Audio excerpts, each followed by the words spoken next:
everyone. Welcome back to First Step Conversations. Today is episode 4, and we're going to talk to Chef Michael Compean about how to stop drinking. So, let's get started.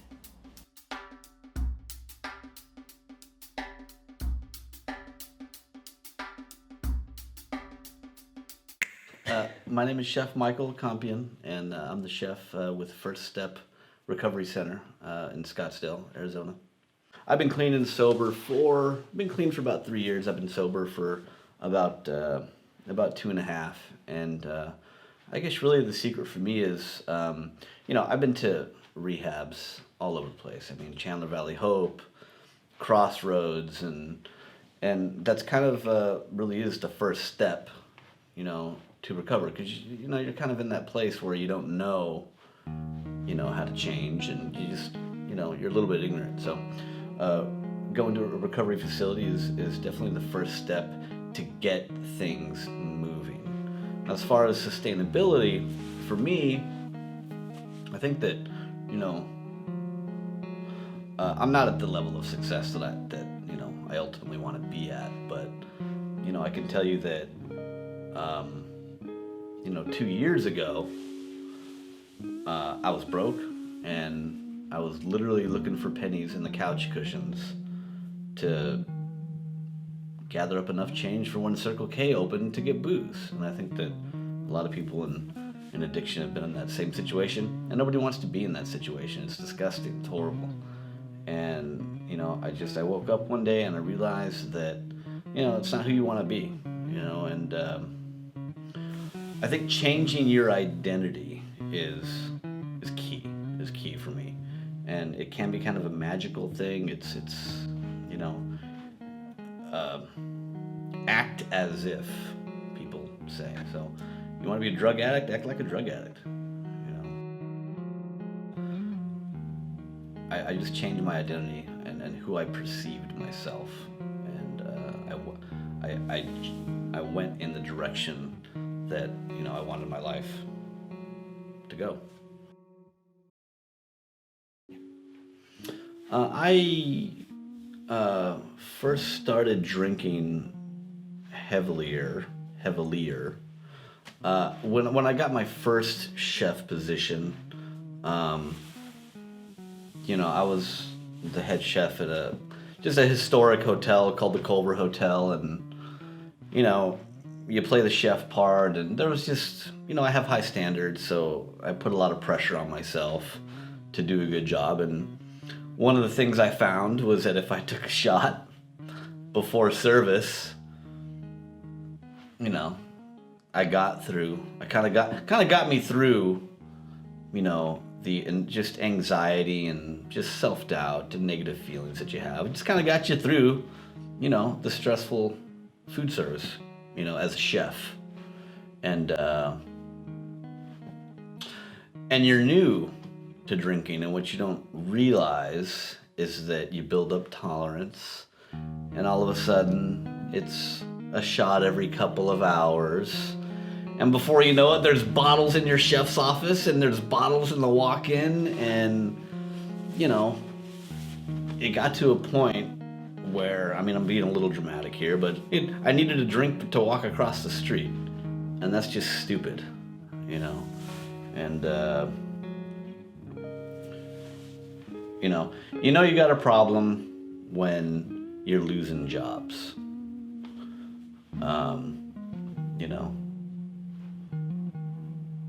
Cut. I guess for me, I just woke up one day, and it was just the same. I realized my life was just the same roller coaster over and over again of, I was a guy that just, I was always broke. I always had a story. Drinking and drugging, I basically lost 10 years of seeing my family. Like, there's a reason that I was never at family functions, that I missed all my friends' weddings, my sister's weddings, important family affairs. And, you have enough of it. You just get tired of living a shitty life,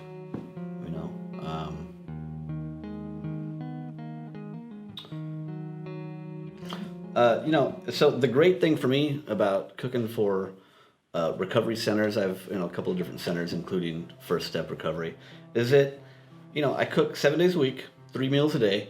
So 3 meals a day, 7 days a week. I kind of have a little reminder of where I was 2 years ago, because we're human beings, and it's really easy, especially when things get good, to forget kind of where you came from, and also to forget, that you had a problem with drugs and alcohol. And I think it's really important, especially when things get good, because you kind of get this invincibility complex a little bit. So going through, I go through recovery centers, cooking, delivering food 3 times a day, and it helps as a reminder, and it helps to keep you humble. And I think that's really the key to being successful and to continue to be successful, is just to be humble. Like, you're human, man. Like, dude, you had a problem with drugs and alcohol. It fucking kicked your ass. So I'm real grateful to, be part of First Step. So I'm in recovery, and I'm about 2 years sober now. But the cool thing is that I was on Food Network after I was a year sober, and I think what's really, even though it wasn't my finest culinary moment, I think what's really significant for me about the Food Network being on that, and there'll be more shows, it's not going to be my only thing, Food Network, but what's significant about it is that it was important for me to realize that, again, only a year ago, I had nothing. I was looking for quarters under the couches for alcohol. And now I got a successful year of sobriety, of not drinking. I got a successful business. I'm on Food Network. I'm the chef at a gastropub. You got things going on. And that's because you're sober. Cool thing about being sober is that you have a lot of time on your hands to do stuff, set goals, go after them, as opposed to drinking and sleeping your life away. Like, that's all you do. You drink and you sleep your whole life away. That's all I did. I think that I can give people who are struggling and have first gotten into recovery, and if they're looking for some advice, I can give, I think, a pretty good piece of advice. And that is, you are at a distinct advantage having beaten drugs and alcohol and being in recovery than any one of your anybody that you go up against in professional competition, in the workplace, just being a human being. You have a distinct advantage against them. Dude, you're sober. You can do things without drinking while other people are drinking and limiting their potential by drugging and alcohol. People don't realize that you have an advantage there. See, beating drugs and alcohol takes a lot of effort, and it takes a lot within you. And in order to do that, what happens is that you become a better person. And I think that if people can just really take that to heart, that being sober, a huge part of it is the joy of being all you can be and being a better person and giving. And that really is your new drug. And that's what it's all about.